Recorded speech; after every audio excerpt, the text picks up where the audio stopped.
गुरु को भी बहुत सौभाग्यशाली होता है तब उसको विवेकानंद जैसा शिष्य मिलता है। विवेकानंद जैसे शिष्य भी बहुत सौभाग्यशाली होते हैं जब उनको रामकृष्ण जैसा गुरु मिलता है। पहले से कहते थे कि मेरा एक शिष्य आएगा, वो मेरी बात को समझाएगा।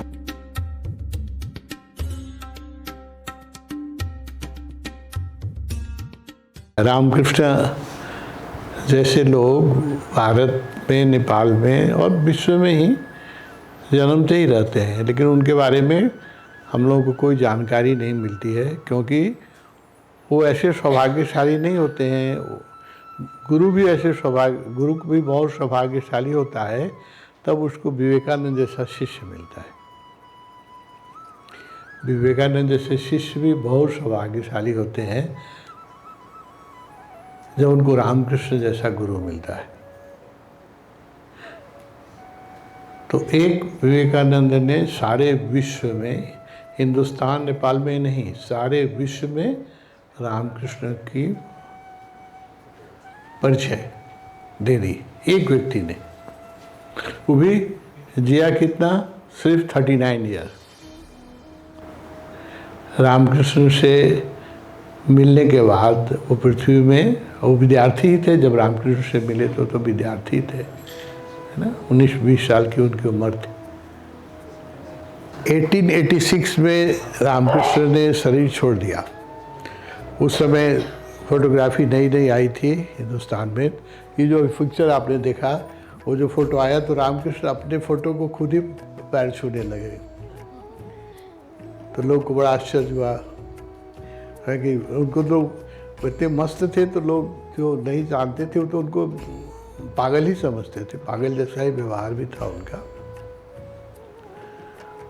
तो लोगों ने कहा कि क्या कर रहे हैं आप, अपने चित्र का पैर छू रहे हैं, लोग देखेंगे तो क्या कहेंगे। तो रामकृष्ण को होश आया तो रामकृष्ण ने कहा, क्या दे रहे, आज ये मेरा चित्र नहीं, मेरी समाधि का चित्र है। मैं समाधि को पैर पड़ रहा था। और एक उन्होंने प्रोफेसी की उस समय, देखिए कभी बुद्ध पुरुषों को कितना विजन होता है भविष्य का। पहले से कहते थे कि मेरा एक शिष्य आएगा, वो मेरी बात को समझाएगा। मुझे तो बोलना नहीं आता है। कोई प्रश्न करता था तो बोलते थे, तो दूसरा केशव चंद्र सेन बहुत विद्वान थे, वो रामकृष्ण के साथ आते थे विवाद करने, ब्रह्म समाज के थे। तो रामकृष्ण उनको कन्विंस नहीं कर सकते थे। ब्रह्म समाज के स्थापक में से एक थे केशव चंद्र सेन। वो जब रामकृष्ण से मूर्ति पूजा का विरोध करते थे शुरू के दिनों में, तो रामकृष्ण जब जवाब नहीं दे पाते थे तो कहते थे, ठहरो ठहरो केशव, मेरा एक शिष्य आने वाला है, उसको बोलना आता है वो तुमको निरुत्तर कर देगा, वो आएगा तो। वो विवेकानंद के पहले ही, वो तो छत पर चढ़ जाते थे।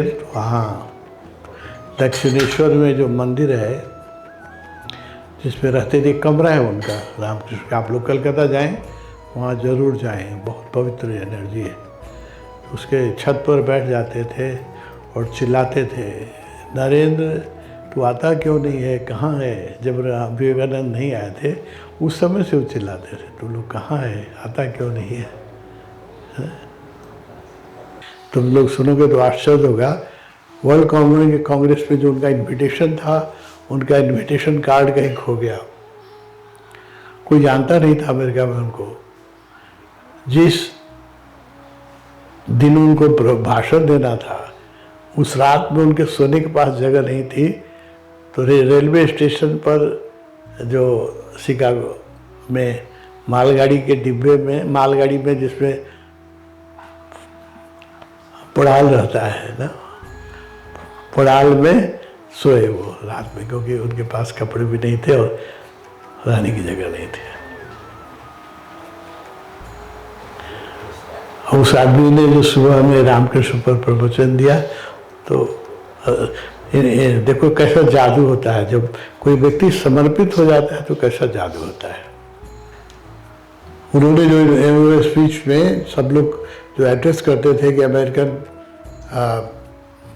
लेडीज एंड जेंटलमैन कहने का जो तरीका है इंग्लिश में कभी बोले भी नहीं थे वो, ऐसे विश्व सभा में बहुत घबराए हुए थे, है ना।